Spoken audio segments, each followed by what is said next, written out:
Un hacker Monero trahi par une transaction Bitcoin. Quand la blockchain devient un allié du FBI, le FBI a arrêté un cybercriminel britannique après qu'il a accepté un paiement en Bitcoin, trahissant des années d'anonymat obtenus grâce à Monero.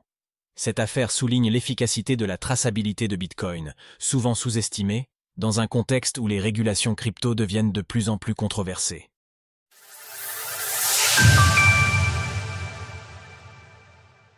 Une opération d'infiltration qui fait tomber un cybercriminel expérimenté grâce à Bitcoin. Cardia Shahin West, un étudiant britannique de 20 ans spécialisé en cybersécurité, a été inculpé cette semaine aux États-Unis. Derrière son alias Intel Broker, il aurait vendu ou divulgué des données sensibles provenant d'entreprises états-uniennes, de systèmes de santé et de services gouvernementaux entre 2023 et 2025. Les autorités estiment à 25 millions de dollars les dommages liés à ces activités.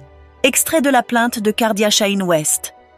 Cardia Shahin West utilisait exclusivement la crypto-monnaie Monero, XMR, pour effectuer ses ventes sur des forums du dark web. Monero est réputé pour sa capacité à masquer les informations des transactions, notamment grâce aux Ring Signatures. Utiliser Monero lui permettait d'opérer dans l'ombre, à l'abri des outils classiques de traçage plus efficaces sur les blockchains comme Bitcoin.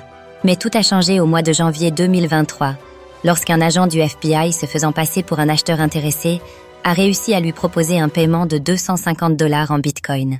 Intel Broker, qui jusqu'alors refusait toute transaction en dehors de Monero, a fini par céder. Cette unique transaction a ouvert une brèche.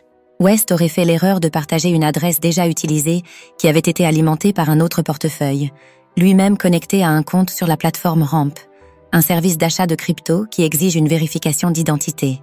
Ce compte était lié au permis de conduire de Cardia Shahin West. Les enquêteurs auraient également trouvé un compte Coinbase ouvert sous l'alias Kyle Northern avec le même document d'identité. L'enquête a aussi croisé ses activités numériques. Adresse IP, historique YouTube, adresse mail et mot de passe concordaient avec ceux utilisés par Intel Broker sur les forums. Malgré ses efforts pour se faire passer pour un hacker russophone, West résidait bel et bien au Royaume-Uni, où il poursuivait ses études. Une affaire qui montre que Bitcoin n'est pas fait pour les criminels.